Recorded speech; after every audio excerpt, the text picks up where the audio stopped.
The phone slipped from my fingers, clattering onto my desk. Through the speaker, I could still hear Marcus chuckling, pleased with himself for what he thought was the ultimate betrayal. My name is Deanna Chin, and my husband had just given my family's generational beach house to his 26-year-old mistress. You're too quiet, Marcus said, his voice dripping with smug satisfaction. No tearful breakdown.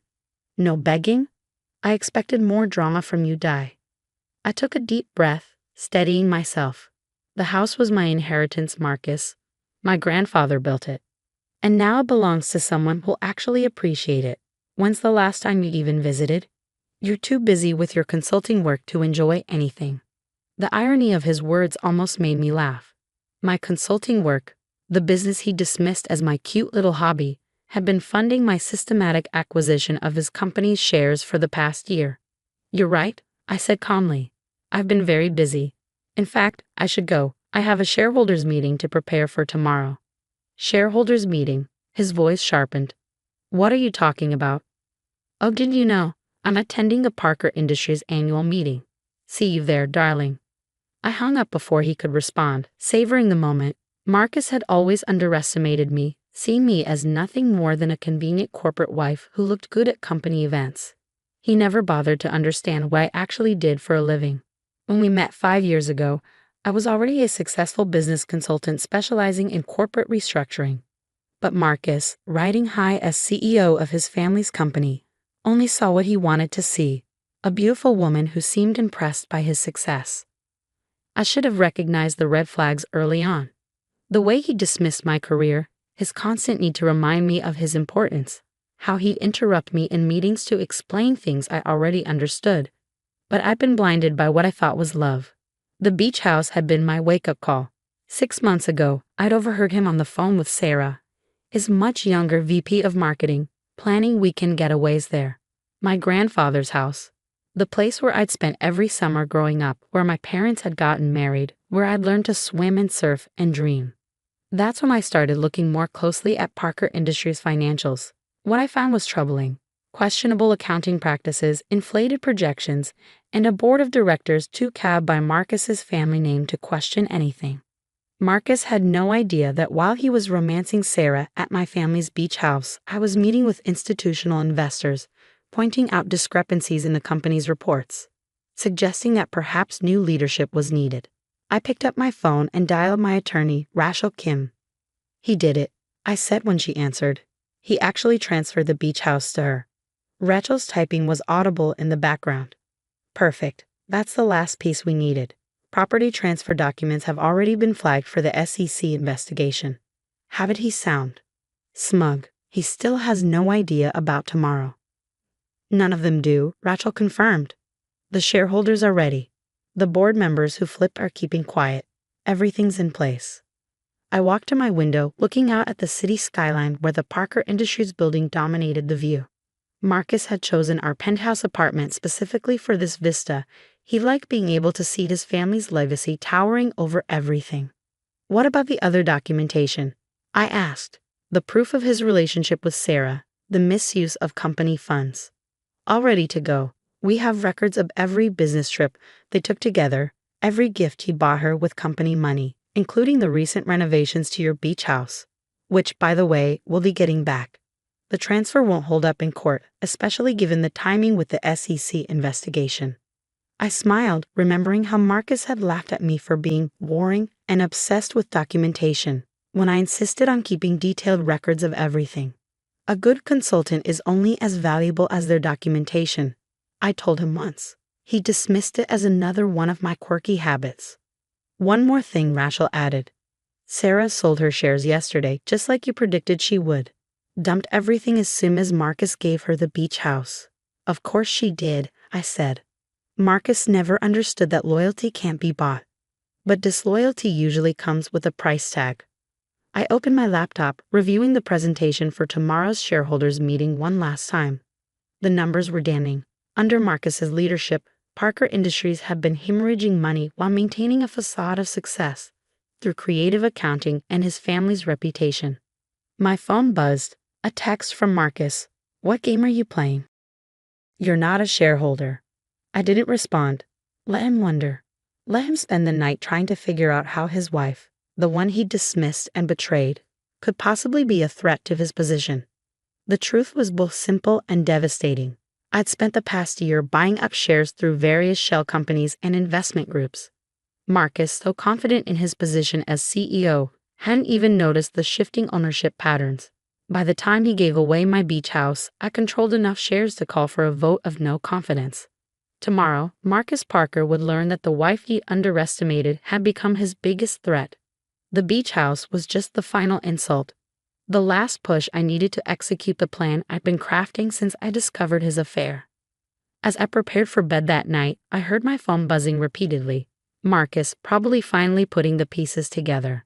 I turned it off, remembering something my grandfather used to say about the beach house. The best view comes after the hardest climb. Tomorrow, I'd show Marcus exactly how high I climbed while he wasn't paying attention. The morning of the shareholders' meeting dawned clear and cold. I arrived at Parker Industries headquarters early, nodding to security guards who knew me only as the CEO's wife. Today, that would change. The boardroom filled quickly. I sat quietly in the back, watching Marcus work the room. He'd always been good at this part, the handshakes, the fake laughs, the illusion of control.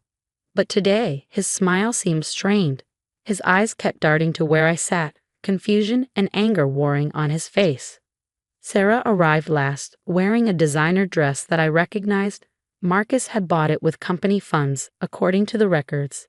She faltered when she saw me, but quickly recovered, taking her seat near Marcus. "Before we begin," Marcus announced, standing at the head of the table, "I'd like to address some unusual circumstances. My wife seems to have confused her role here today." "Actually," I interrupted, standing. "I think you're the one confused about roles, Marcus. Rachel, would you please distribute the documents?" My attorney began passing out folders containing detailed evidence of Marcus's mismanagement, the affair with Sarah, the misuse of company funds, the questionable accounting practices. But more importantly, proof of my majority shareholding through various investment groups.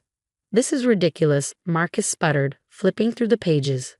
"These shares. This is impossible." "I would have known." "Would you?" I asked, moving to the front of the room. "You were too busy buying beach houses for your mistress to notice that your wife was becoming your biggest shareholder." The room had gone deathly quiet. Board members were reading through the documents, their faces growing increasingly grave. Sarah had gone pale, probably realizing that her recently sold shares had been part of my acquisition strategy. As majority shareholder, I continued, "I move for an immediate vote of no confidence in Marcus Parker's leadership and call for his removal as CEO." "You can't do this," Marcus said, but his voice had lost its authority.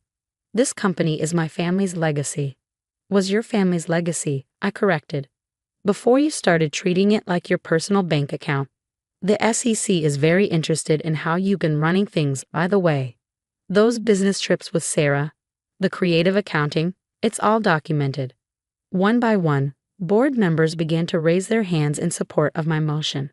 Marcus watched in horror as his power crumbled. Sarah slipped out of the room. Her resignation would be on my desk by morning. "Why?" Marcus asked, his voice barely a whisper. "Because of the beach house?" I laughed, the sound sharp in the quiet room. The beach house was just the final straw. "This is about every time you dismissed me, every time you treated me like I was too stupid to understand real business.